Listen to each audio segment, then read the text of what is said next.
In this guide, I'm going to be showing you how to unlock age-restricted games in Roblox. This is Miguel from Just Pause, and before we get into this guide, make sure to like the video and subscribe to the channel with all notifications on for more content like this. It really does help out the channel, and we'd greatly appreciate it. If you have any questions, just ask them down in the comment section below. I'm going to be doing my best to reply to every single comment down there.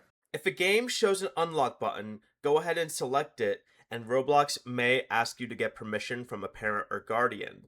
An example of this would be please donate. If I click on it, I am older than 18, so it has the blue play button, but it will say unlock here.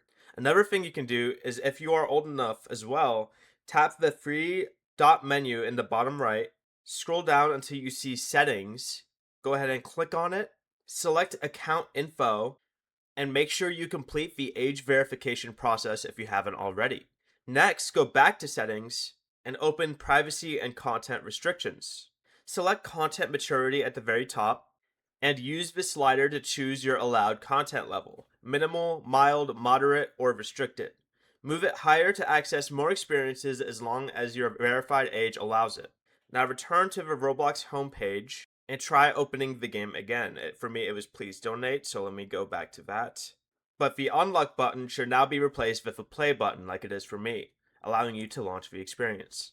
Before you leave, remember to like the video and subscribe to the channel with all notifications on for more content like this. It really does help out the channel, and we'd greatly appreciate it. And if you did have any questions, just ask them down in the comment section below. I'm going to be doing my best to reply to every single comment down there. Peace.